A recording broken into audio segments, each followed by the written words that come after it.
because these articles of impeachment on their face are defective. And we've explained that. Let me start with the second article on the obstruction charge. We've explained that that charge is really trying to say that it's an impeachable offense for the president to defend the separation of powers. That can't be right. But it's also the case that no witnesses are going to say anything that makes any difference to the second article of impeachment.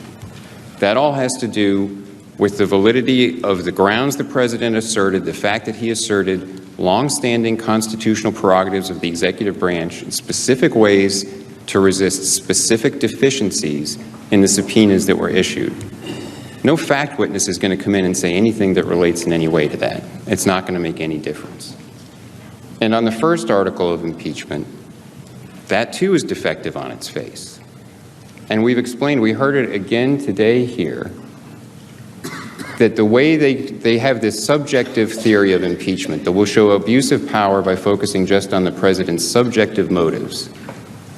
And they said again today here that the way they can show the president did something wrong is that he defied the foreign policy of the United States.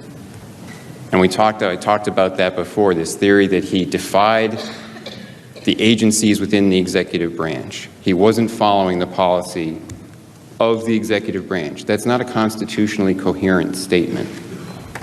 The theory of abuse of power that they framed in the first article of impeachment would do grave damage to the separation of powers under our Constitution, because it would become so malleable.